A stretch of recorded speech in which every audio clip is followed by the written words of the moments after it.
शादीशुदा नौजवान कितने लोग हैं यहाँ पे?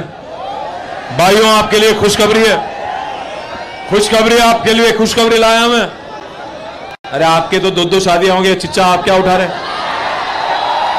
वही बोल रहा हूं मैं, वो पीछे चिच्चा भी उठा रहा है, मेरा भी शादी नहीं होगी। मैं क्या बोल रहा हूं, कुछ खुशखबरी एक है। इकड़को వచ్చేటప్పుడే తెలిసింది శుభవార్త ఉంది పెళ్లిగాని పిల్లలకు।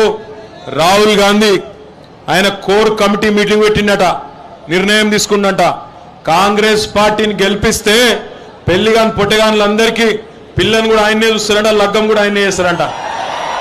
जितने भी हमारे भाइयों को यहाँ शादी नहीं हुआ, आप सबके लिए खुशखबरी है। राहुल गांधी ने तय कर लिया कि कांग्रेस को अगर आप जिताएंगे तो लड़की भी वही ढूंढेंगे कांग्रेस वाले, निकाह भी आपका वही कराएंगे। अब कांग्रेस पार्टी का हाल ये हो गया, देख लो।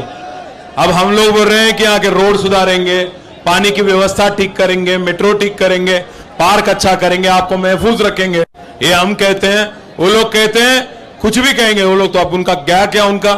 इसलिए मैं आप सबसे जयरानगर में आप सबके साथ साथ मेरा वोट भी यहीं पे है, मेरा वोट भी यहीं पे देने का है।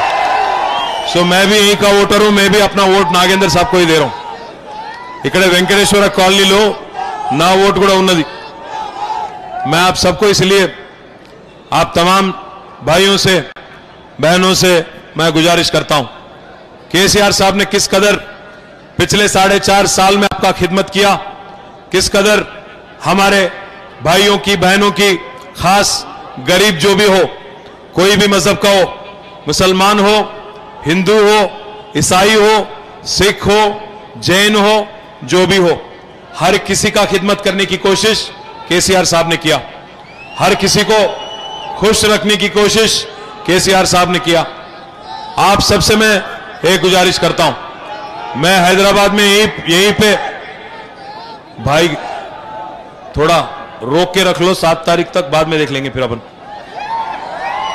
मैं भी यहीं का हैबिट्स में ग्रामर स्कूल में मैं भी पढ़ा लिखा हूं, तो मैं हमेशा बचपन में देखता था, कम से कम हर साल 1 हफ्ते से लेकर 10 दिन तक छुट्टियां मिलती थी हमें स्कूल को। क्यों? क्योंकि कर्फ्यू लगता था, कोई ना कोई वजह, कभी गणेश, कभी कोई और चीज, कोई फसाद, फिर लगी कर्फ्यू। 10 दिन जरूर कर्फ्यू लगते थे। पर मैं आप सबको सोचने की विनती करता हूं, सोचने की गुजारिश करता हूं, पिछले 4.5 सालों में कभी 4 दिन नहीं, 4 घंटे नहीं, 4 मिनट नहीं, 4 सेकंड भी कर्फ्यू लगाने की जरूरत पड़ी क्या? एक बार आप सोचिए। जो भाईचारा, जो अमन, जो गंगा जमुना तहजीब, जिसकी महात्मा गांधी ने खुद तारीफ किया था 1920 में, जिसकी महात्मा गांधी ने खुद मिसाल करके बताया था पूरे मुल्क को, पूरे हिंदुस्तान को, ऐसी गंगा जमुना तहजीब यहां बरकरार रहे और मजबूत बने, यही केसीआर साहब का मंशा है, यही केसीआर साहब का ख्वाब है। तो पिछले 4.5 सालों में उन्होंने हर वो कोशिश की जिससे यहां की भाईचारा, यहां की अमन, यहां की गंगा जमुना तहजीब और मजबूत हो। अगर तोहफा दिया, गरीब हिंदू को तोहफा दिया तो दशहरे का वक्त दिया, गरीब मुसलमान को अगर तोहफा दिया गवर्नमेंट ने, हुकूमत ने, तो रमजान के वक्त मिला, और गरीब ईसाई को अगर तोहफा दिए तो क्रिसमस के वक्त दिए। इसमें जात नहीं देखे, मजहब नहीं देखे, कौन सी रीजन आप किए ये भी नहीं देखे, पूरी तरह से हर किसी को मुतमईन करने की कोशिश केसीआर साहब ने पिछले 4.5 सालों में उन्होंने किया। एक और बात भी मैं आपको याद दिलाना चाहता हूं, पूरा मुल्क हिंदुस्तान में आज 29 रियासतों में सिर्फ और सिर्फ एक ही रियासत ऐसी है जहां अक़लियतों के वेलफेयर के लिए 2000 करोड़ बजट दिए जाते हैं। आज एनडीए की सरकार जो दिल्ली में है, उनका बजट है माइनॉरिटी वेलफेयर का 4000 करोड़, जबकि तेलंगाना एक रियासत है और उसका बजट है 2000 करोड़। तो इस बात से आप समझ सकते हैं किस कदर केसीआर साहब और तेलंगाना की हुकूमत ने आपकी खिदमत करने की कोशिश की। और केसीआर साहब कभी भी इंसान को इंसान की तरह देखते हैं, किसी को वोट डालने वाले मशीन की तरह कभी उन्होंने नहीं देखा। इसीलिए अगली इलेक्शन का फिक्र उन्होंने छोड़ दिया, क्योंकि हम पूरी तरह से जानते हैं, आप भी जानते हैं और हमसे लड़ने वाले भी जानते हैं कि जीत तो केसीआर साहब की होगी और फिर बन के आएंगे वजीर आला केसीआर साहब। इसलिए हमने कोशिश किया कि अगले इलेक्शन के बारे में नहीं, अगली जनरेशन, अगले आने वाली पीढ़ी के बारे में हमने सोचा।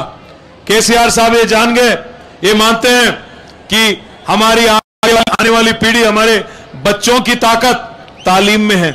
अगर उनको अच्छे से अच्छे तालीम दिया जाए, उनकी काबिलियत अगर बढ़ाया जाए और उनको कल दुनिया से लड़ने का एक काबिलियत उनमें अगर आ जाए तो उनकी जिंदगी साफ सुथरा चलेगी।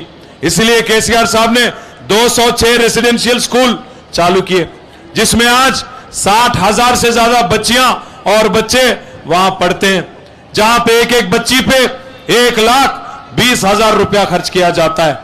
तो इस बात से आप जान लीजिए केसीआर साहब आपके दोस्त है, आपके बच्चों के दोस्त है और केसीआर साहब पूरी तरह से हर किसी को साथ ले जाने में विश्वास रखते हैं।